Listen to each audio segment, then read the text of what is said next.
Stuck in decision paralysis? Here are 10 tips to help you make faster, better decisions.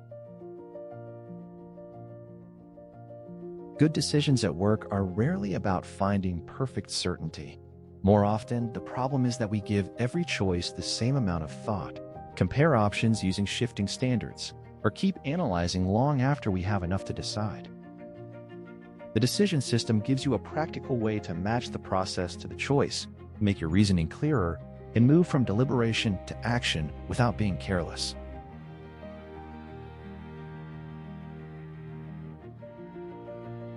Look closely at the images, then notice the keywords in red. This will help you remember these tips better. Tip 1. Classify the decision. Before you start comparing options, define what kind of choice you are making. Ask how important it is, how difficult it would be to reverse, how much uncertainty remains, and what happens if you delay. A low-cost, reversible choice should not receive the same process as a high-stakes commitment. Classification helps you spend decision effort where it actually matters. Tip 2. Set clear criteria. Define what the decision must achieve before you judge the options. Choose the few criteria that really matter, such as cost, speed, quality, risk, customer impact, or strategic fit. If the criteria keep changing while you compare alternatives, the preferred option can change for arbitrary reasons. Clear criteria give the choice a stable basis. Tip 3. Set the evidence bar. Decide what level of information is enough to make a responsible choice. You rarely need every fact. You need enough evidence to distinguish the options at the level the decision requires.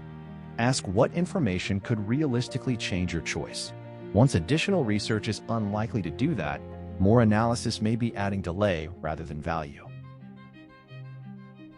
Tip 4. Limit the option set. More options can feel safer because you are keeping possibilities open, but too many alternatives make comparisons slower and less consistent. Remove options that clearly fail an essential criterion, then work with a manageable shortlist. The goal is not to generate better solutions. It is to create a decision environment in which the credible options can be compared properly. Tip 5. Build a comparison table. For decisions that deserve structured analysis, compare the remaining options against the same criteria in one place. A simple table can expose trade-offs that are hard to see when each option is considered separately.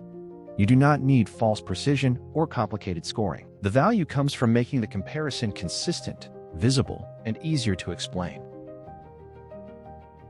Tip 6. Time box the decision. Give the decision an appropriate window for deliberation. A time box creates an external stopping condition, so the process does not expand simply because more thinking is possible. Match the window to the stakes. Minutes for routine choices, longer for consequential commitments. When the time box closes, either choose or identify the specific missing information that justifies extending it. Tip 7. Test critical assumptions. Before committing, identify the assumptions most capable of changing the choice. That might mean checking whether a supplier can meet the deadline, whether a stakeholder will support the change, or whether one uncertain input could undermine a forecast. Test those decision-critical assumptions first. Keep the investigation narrow. The purpose is to reduce uncertainty between known options, not to reopen the whole problem. Tip 8. Choose once the bar is met. At some point, decision-making has to become a decision. When your criteria are clear, the evidence bar is met, and the critical uncertainties are understood well enough. Choose. Do not keep searching for certainty that the decision does not require. For reversible choices, move sooner and learn from action. For costly or hard-to-reverse choices, demand a stronger bar before committing. Tip 9. Record the decision rationale. For important choices, write down what you selected and why. Capture the key criteria, the evidence you relied on, the assumptions that mattered, and any major trade-offs you accepted. This creates a decision record you can explain later. It also prevents hindsight from quietly rewriting what was actually known when the choice was made. Tip 10. Review the decision process. A good outcome does not prove the decision process was good, and a disappointing outcome does not automatically prove it was bad. Review important decisions against the information available at the time. Look for patterns in your criteria, evidence thresholds, delays, and assumptions. Then improve the rules you use next time so the system becomes more reliable with experience. And there you have it. Better decisions do not come from thinking about everything for longer. They come from using the right amount of process for the choice in front of you. Classify the decision, make the standards explicit, structure the comparison, and then choose when the bar is met. Start with one decision you are currently delaying and ask, what would be enough to make this choice responsibly?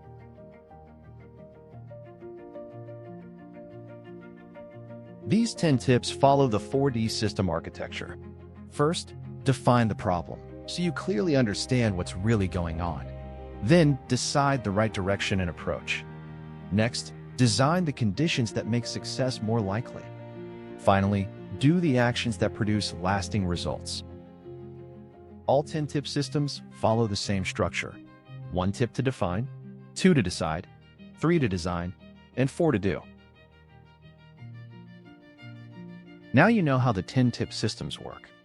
From here on, every new system should feel a little easier to understand, remember, and apply. If you found this system useful, please subscribe to 10-tip systems. Thanks for watching, and I'll see you in the next system.